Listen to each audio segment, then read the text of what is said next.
Halo semuanya, selamat datang di video saya. Perkenalkan, nama saya Muhammad Walid Adiolopa dari D3 Keperawatan kelas 1B. Di video ini, saya akan menjelaskan mengenai kerangka studi anatomi. Mohon untuk disimak videonya agar menambah ilmu kalian dan silahkan like jika kalian merasa video ini menarik dan bermanfaat. Pertama-tama, kita perlu mengetahui terlebih dahulu apa sih arti dari anatomi itu. Oke, anatomi berasal dari bahasa Latin yaitu ana yang artinya bagian dan memisahkan, dan tomi yang memiliki arti iris dan foto.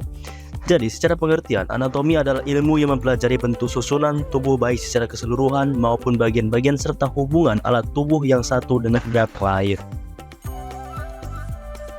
Baiklah, setelah membahas apa makna dari kata anatomi, kita akan masuk ke pembahasan berikutnya. Seperti dapat kita lihat di gambar ini merupakan posisi anatomi yang dapat digunakan sebagai rujukan hubungan antara seluruh bagian tubuh. Posisi anatomi itu terlihat tubuh berdiri tegak dengan kedua kaki rapat paralel mendatar di lantai, kepala lurus, mata menir ke depan, lengan di sisi tubuh, telapak tangan membuka ke depan, dan ibu jari mengarah keluar tubuh. Baiklah, kita masuk ke pembahasan berikutnya, yaitu sistem kerangka tulang manusia. Pada saat baru lahir, tubuh manusia dibentuk oleh 270 tulang. Namun, seiring dengan perkembangan tubuh, beberapa dari tulang-tulang tersebut menyatu. Pada saat mencapai usia dewasa, kerangka manusia hanya akan dibentuk oleh 206 tulang. Untuk lebih tepatnya, jumlah tulang manusia dapat terbagi sebagai berikut, yaitu 80 tulang aksial, terdiri dari tulang tengkorak, tulang wajah, tulang hyoid, tulang pendengaran, tulang batang, tulang rusuk, dan tulang dada, serta 126 tulang apendikular meliputi tulang lengan, bahu, pergelangan tangan, kaki, panggul, pergelangan kaki, dan kaki. Lalu, apa sih fungsi tulang pada manusia? Sebelum mempelajari anatomi kerangka tulang manusia, Anda perlu memahami fungsi dari keberadaannya pada tubuh. Dari kepala hingga jari kaki, tulang berfungsi untuk melindungi sekaligus membentuk tubuh. Tengkorak berfungsi melindungi otak, sementara tulang rusuk melindungi organ vital di dada. Selain itu, terdapat 5 fungsi utama lainnya dari tulang manusia. Di antaranya adalah berikut, yaitu pembentuk struktur dalam tubuh, tempat menyimpan mineral dan lipid yang dibutuhkan oleh tubuh, tempat memproduksi sel darah merah, sel darah putih, dan elemen darah lainnya, melindungi organ-organ dalam tubuh, dan memberi kemampuan tubuh untuk bergerak. Selanjutnya, kita masuk ke pembahasan bentuk-bentuk kerangka tulang manusia. Ada baiknya untuk memahami bentuk-bentuk dari tulang sebelum memahami anatomi kerangka tulang manusia. Berdasarkan bentuknya, tulang manusia dibagi menjadi 5 bentuk, yaitu sebagai berikut. Pertama, itu tulang panjang. Tulang panjang memiliki rongga dan bertanggung jawab sebagai penopang kerangka tubuh. Sebagai contoh tulang panjangnya itu sebagai berikut: tulang paha atau femur, tulang betis atau fibula, tulang kering atau tibia, tulang telapak kaki atau metatarsal, tulang telapak tangan, metakarpal, jari-jari atau falange, serta tulang yang membentuk lengan yaitu humerus, ulna, dan radius. Yang kedua, yaitu tulang pendek. Ukurannya kira-kira sepanjang lebar dan berbentuk seperti dadu atau bundar. Tulang ini yang memungkinkan Anda untuk bergerak.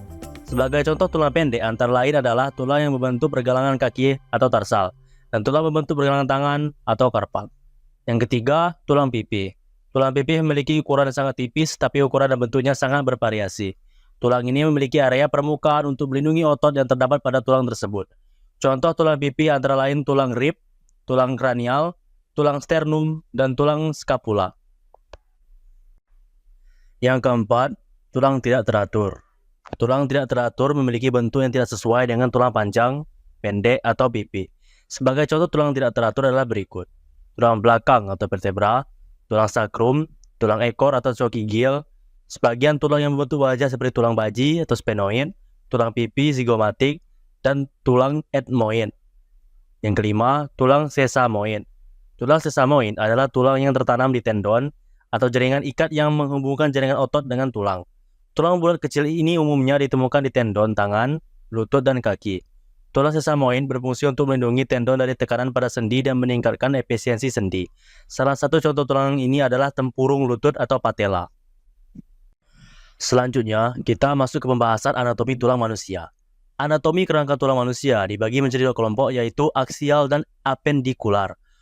Tulang aksial mencakup semua tulang sepanjang tubuh, termasuk kerangka tengkorak yang meliputi tulang tengkorak dan kerangka wajah. Yang pertama, tulang tengkorak. Tengkorak melindungi bagian terpenting dari seluruh otak. Tengkorak sebenarnya terdiri dari tulang yang berbeda. Beberapa tulang ini melindungi otak Anda, sedangkan yang lain membentuk struktur wajah Anda. Tulang tengkorak terdiri dari berikut ini. Yang pertama, tulang dahi atau frontal, tulang ubun-ubun atau parietal, tulang pelipis atau temporal, tulang pembentuk wajah yaitu tulang pipi, tulang baji, tulang rahang, tulang mandibula, tulang maksila, tulang lakrimal, dan tulang hidung nasal. Yang kedua, tulang belakang atau vertebral column. Kerangka tulang belakang manusia memiliki 33 ruas tulang yang terbagi menjadi 5 ruas. 5 ruas tersebut meliputi 7 tulang leher atau cervical, 2 tulang dada atau thoracic, 5 tulang punggung bawah atau lumbar, 5 tulang sacrum, dan 4 tulang ekor atau coccygeal. Masing-masing ruas tulang tersebut diberi nama berdasarkan huruf pertama dari ruas dan posisinya di sepanjang sumbu atas hingga bawah, kecuali sacrum dan tulang ekor. Sebagai contoh, tulang dada atau thoracic yang paling atas disebut T1 dan yang paling bawah disebut T12. Yang ketiga, tulang rusuk dan tulang dada. Anatomi rangka tulang manusia juga meliputi tulang dada atau sternum, yaitu tulang tipis berbentuk pisau yang terletak di sepanjang garis tengah tubuh Anda. Sternum terhubung ke tulang rusuk oleh tulang rawan yang disebut cartilago costa. Tulang rusuk berguna untuk melindungi jantung, paru-paru, dan hati serta organ lainnya di dalam rongga dada agar tetap aman. Tulang rusuk manusia terdiri dari 12 pasang yang terdiri dari 7 pasang tulang rusuk sejati, 3 pasang tulang rusuk palsu, dan 2 pasang tulang rusuk melayang. Lalu kita masuk ke jenis tulang apendikular. Sementara itu, anatomi kerangka manusia bagian apendikular mencakup semua tulang yang membentuk tungkai atas, tungkai bawah, bahu, dan panggul, menghubungkan dengan bagian aksial. Yang pertama, tulang tangan. Anatomi tulang pada tangan terdiri dari tulang lengan atas atau humerus, pergelangan tangan atau karpal, telapak tangan atau metakarpal, dan jari-jari. Setiap lengan melekat pada tulang berikat atau scapula, yaitu tulang segitiga besar di sudut tulang bagian atas setiap sisi tulang rusuk. Humerus terletak tepat di atas siku Anda. Lalu di bawah siku terdapat 2 tulang, yaitu radius dan ulna. Masing-masing berbentuk lebar pada bagian ujung dan tipis pada bagian tengah. Hal ini untuk memberikan kekuatan ketika bertemu tulang lain. Pada ujung-ujung jari dan ulna terdapat 8 tulang kecil yang membentuk pergelangan tangan Anda. Pada telapak tangan terdapat 5 tulang. Setiap jari tangan terdiri dari 3 ruas tulang, kecuali jempol hanya terdiri dari 2 ruas tulang. Yang kedua, tulang panggul. Anatomi tulang kaki akan melekat pada sekelompok tulang panggul yang berbentuk mangkuk yang menopang tulang belakang.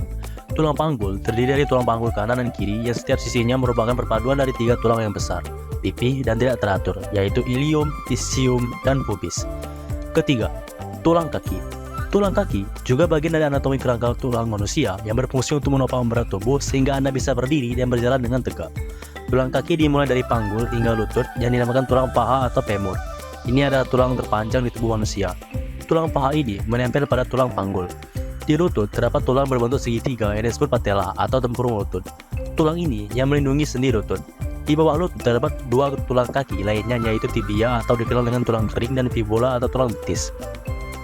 Sama seperti 3 tulang di lengan Anda, ketiga tulang di kaki memiliki ujung yang lebih besar daripada di tengah untuk memberi kekuatan ketika bertemu tulang lain. Sementara tulang pergelangan kaki atau metatarsal sedikit berbeda dari pergelangan tangan. Pada bagian pergelangan kaki terdapat tulang talus yang melekat pada tulang betis dan membentuk pergelangan kaki. Lalu di bawah tulang talus terdapat tumit yang tersambung dengan 6 tulang lainnya. Pada tulang telapak kaki atau tarsal terdapat 5 tulang panjang yang menghubungkan ke jari-jari kaki. Setiap jari kaki memiliki 3 tulang kecil, kecuali jempol hanya memiliki 2 tulang. Sekian video dari saya. Semoga apa yang saya jelaskan dapat menambah wawasan dan bermanfaat bagi kalian semua. Saya Muhammad Wadi Adilopa, izin undur diri dan sampai jumpa lain waktu.